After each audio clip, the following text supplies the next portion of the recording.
for digging up that those old. Oh my gosh. No, it's fine. Thank you very much for that. That's a heck of an introduction. I thought that those evaluations were dead and buried, so thanks for digging those up. Appreciate that.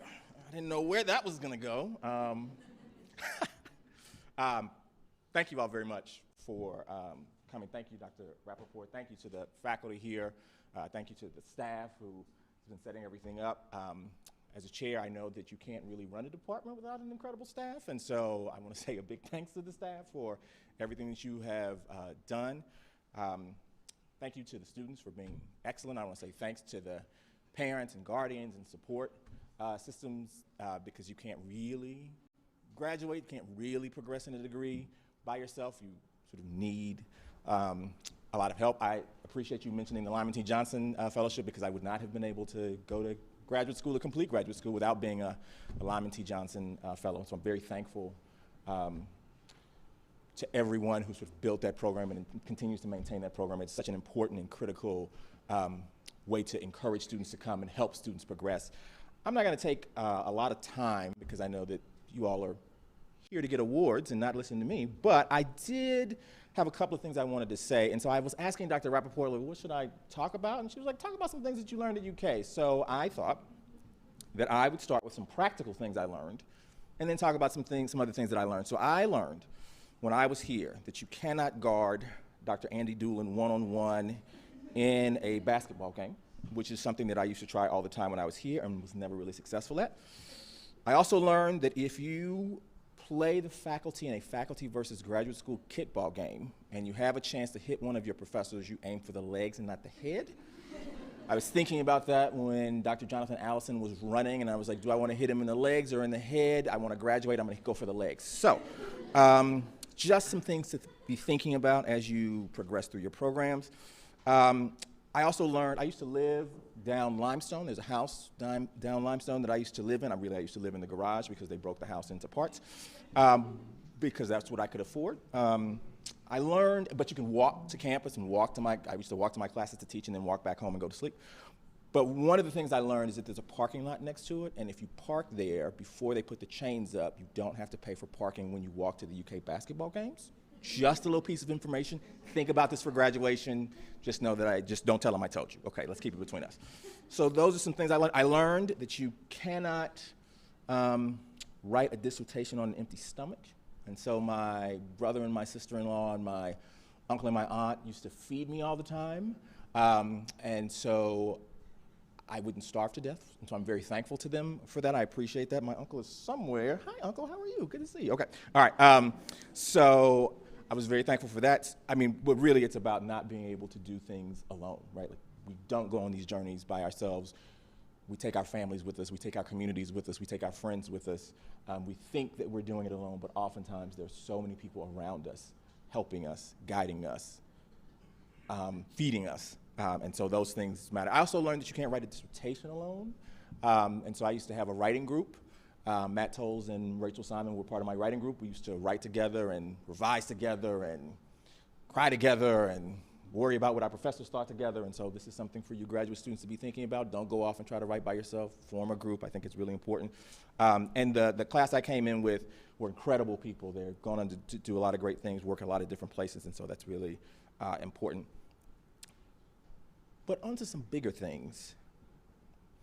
One of the things I learned while being here is that English is the most dynamic and vital and necessary major in the entire university. A lot of fields get a lot of attention because they bring in lots of money, or because they garner lots of attention, or because it's an easy thing to tell your parents that you're going to do when you graduate from college. You can say, oh, I'm majoring in this, I'm going to be this. And then so often parents say, you're majoring in English. What is that? What are you going to do about that? What does that mean? What kind of job are you going to get? And yet, again and again, English is something that is so necessary to the development of our society, to the pushing of our society, to the pushing of the culture.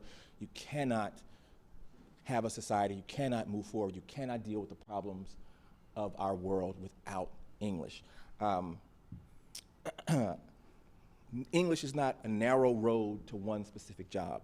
It's a doorway to a raft of possibilities, right?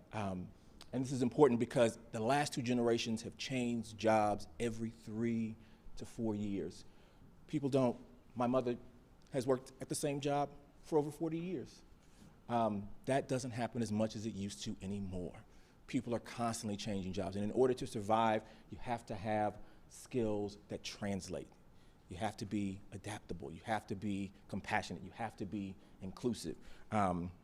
You have to be able to communicate. All my friends in corporate America talk about how bad the writing is, how difficult it is to communicate. And I say, well, I'm in a field where all we do is communicate, where all we do is write. Maybe you should come over and get our majors. And if you look at the jobs that my peers have gotten, if you look at the jobs that our students have gotten, they're in corporate America, they're doing communications work, they're living in China, they're living in Morocco, they're living in Korea, doing so much incredible work. It opens up all of the possibilities for us. And this is important in a society where in the first 20 years of the century, we've had 2 major economic upheavals. If we want to succeed, we have to be able to adapt. We have to hold on to the things that are housed right here in English. The ability to communicate, the ability to read and research critically, the ability to see the world from a perspective that is not our own. These are the things that are crucial to being able to survive as people are changing jobs, as 30% of people think about changing careers entirely.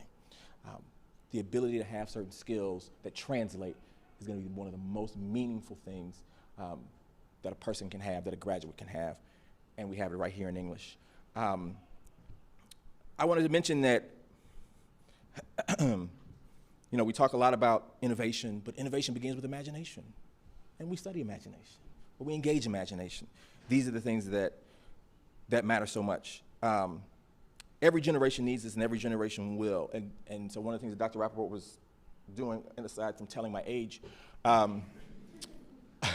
was talking about the fact that I was here when 9/11 happened, and I was here when the second Iraq War happened, and I was here when Hurricane Katrina happened, and I'm from Louisiana, and so Hurricane Katrina means, an awful lot to me. And it was the writers and the artists and the critics who held up the mirror to say, this is why this happened.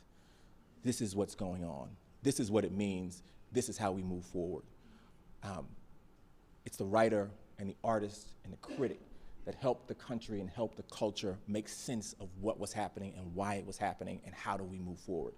Some people tried to use data, some people tried to use science, some people tried to use politics or history, but it's the artist who helps the country move forward, helps the culture make sense of what is happening and what is going on, and that's the work of the English major. That's the work of the writer and the work of the artist and the cultural studier.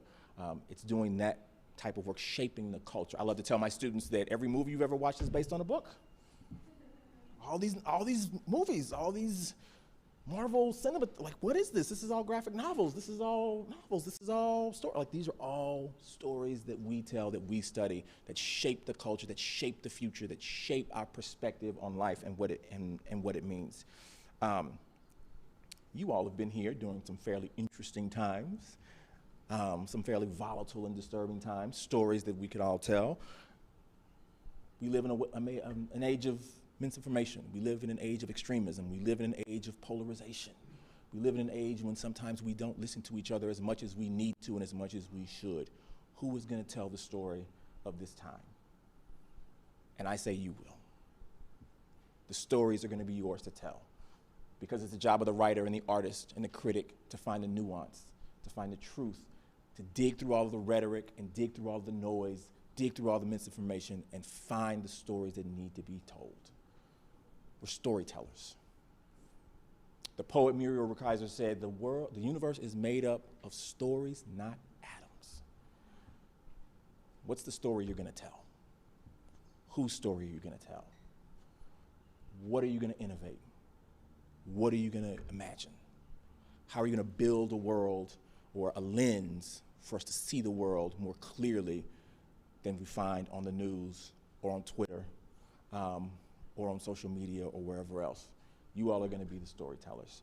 And so think about the story that you want to tell. My favorite current writer is Jesmond Ward. And if you read Men We Reaped, her memoir, if you read Seeing Unburied Seeing, the stories that she's interested in telling are the stories of the people who can't tell stories for themselves. She tells the stories of people who are marginalized, people who cannot speak for themselves. When we think about inclusion and the importance of inclusion, whose stories are the ones that aren't being told? We have to tell those stories because nobody else will. We have to tell those stories. Since the 2020 election, lots of people have been talking about the need to take civics, which I find really interesting because sometimes in the work that I do, people are always like, well, how does all of this lead to a specific job? That's nice. But then I've been asking myself, well, how does civics lead to a specific job? What kind of job do you get taking civics? But really what they're saying is that there's something beyond a job. Taking civics is about who are we going to be as a democracy? Who are we going to be as citizens? Who are we going to be as a culture? And I would say the same thing is true for us in English. The same thing is true.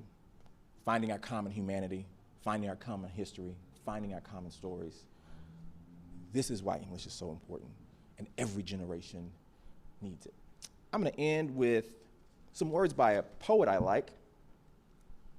And I have one more practical thing to say. If you're going to be in an adaptation of Appalachia by Frank X. Walker, you should not be in graduate school taking 3 classes because it's a lot. I'm just saying that for a friend. But this poet I know, maybe you've heard of him. He said, we have Isaac Murphy our way down the back street. Cassius Clayed our names in cement. We are the Amen Corner and Churchill Downs. I saw Keelan on the way in. The mint in the julep. We put the heat in the hot brown and gave it color. Indeed, some of the bluegrass is black. There's so many stories to tell. Which story are you going to tell? I look forward to hearing them. Thank you very much. Thank you for having me.